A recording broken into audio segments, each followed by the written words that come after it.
Hi, this is Bob Son. This is Bob Dad For Bob's Movie Reviews. Today we're going to review for you a movie we watched recently on Netflix instant streaming called Bounty Killer. Kind of a strange name. This movie is rated R with a 92-minute runtime.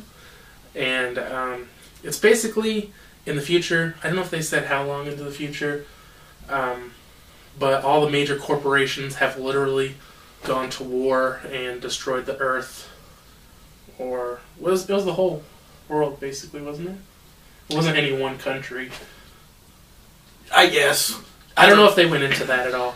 But so basically it's post-apocalyptic. You know, people are just living in small groups in, like, the desert. Did they say what country? I can't remember. Nah, but I don't know. It wasn't here. I'm not sure which country. It was mainly all desert where they were at. It seemed like just a big desert. And so now all the CEOs and everything are wanted.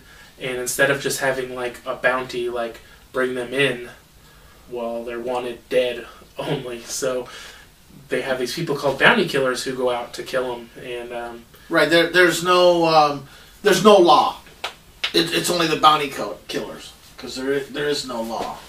Well, they still have laws. I didn't see any. That's why they have the council. Yeah, okay.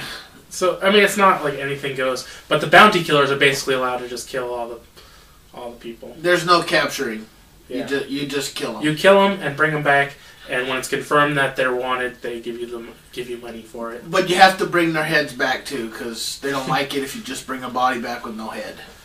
So the story mainly follows kind of this man who's like the original bounty killer, and a woman who is like the most famous and popular bounty killer, and they kind of like are competing against each other.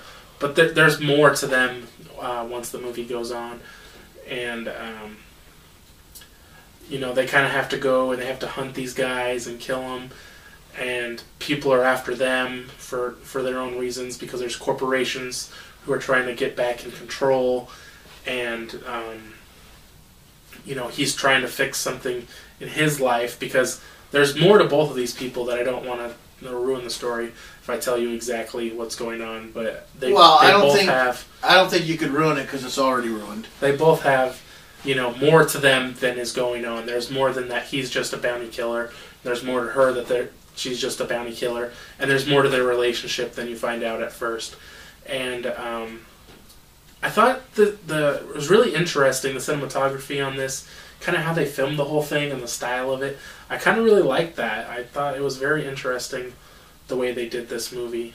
Kind of some of the negatives that I thought, the story kind of wasn't good enough. Like, I felt like it was almost there, but it kind of felt like it was dragging. And it's hard to explain exactly what.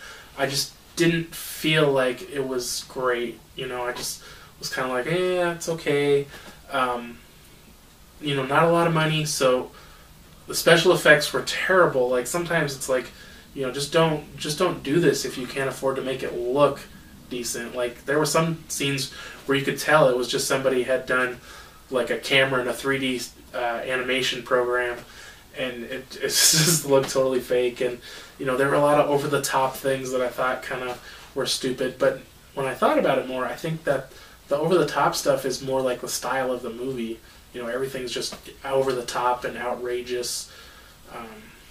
So what about you? What do you think? Well, I had first seen this movie at Walmart. I saw it there, and the cover looks intriguing. And then we saw it was on Netflix, so we watched it. And I wasn't impressed as my partner here. But, I mean, I guess it was a decent movie. Long as you saw her with a low-cut top on, that was probably about the highlight. Actually, there's two of the best things in this whole movie. It had two Mustangs in it. And they were both nice. Yes, very nice. The cost of those Mustangs cost more than this whole movie to make. So I don't understand that part. And especially when they wreck them. Destroy them. But one of the scenes that really threw me over the top is there was a camp trailer that they were going to steal Okay, they ride motorcycles. So they just parked their motorcycles in front of a camp trailer. Now, a camp trailer is a towing kind. So it has the wheels in the back, nothing is on front but the trailer hitch. They park their motorcycles in front of it, 2 motorcycles, and they tie ropes to it, and then sit on top of it, and the motorcycles just go. And it's pulling the trailer, and there's nothing hooked to the motorcycle. And they're using ropes to pull the clutch in, and it's basically supposed to look like a stagecoach, right? Instead of horses, it has motors. But nobody was riding the motorcycles. The motorcycles were driving themselves. It didn't make a lot of sense. It looked pretty stupid. There was a lot of stuff like that where it's just like this over the top, which I think kind of detracted from the movie. I think a lot of things in this movie weren't worked out all the way, and I think that they were close. If they had a little more money, and they could have made this movie something a lot more enjoyable.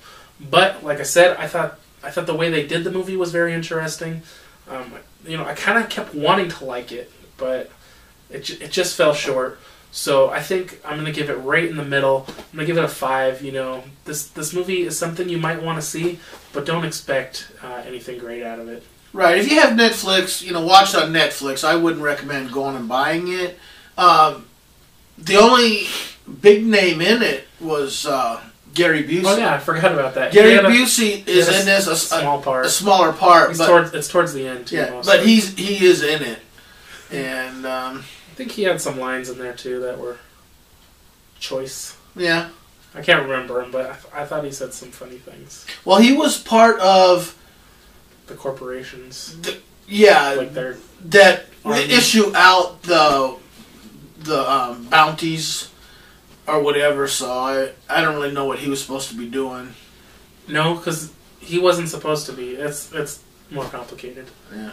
He should have been one of the guys who they were trying to kill because he had the yellow tie, and then it's like. Well, because it was that company they were trying to kill off everybody so they could take over. Yeah. That's about what it was. Because everyone in that one that were trying to take over, they wore yellow. Yeah. So you could tell them apart. Yeah. All right. So thanks for watching, guys. I didn't give my rating on it. Oh, geez. What did you give it? I gave it a 5. I thought I kind of liked it, but I didn't think it was anything spectacular. Right in the middle. You give it a 5? Hey, you're pretty generous. I mean, I can see the 5 for the Mustangs in it because the last Mustang was it a 69 or a 70? I don't remember. It was a 69 or 70 Mustang, black Mustang, and that car was choice. It was really nice, but it was a shame that they had it at the end of the movie where you only see it like for a minute, but I'll give this movie about 4. Alright then, thanks for watching, guys. If you enjoyed this review, be sure to give it a thumbs up. If you've seen this movie or you watch this movie after this review, we would love to get a comment what you thought of it, and we'll see you next time.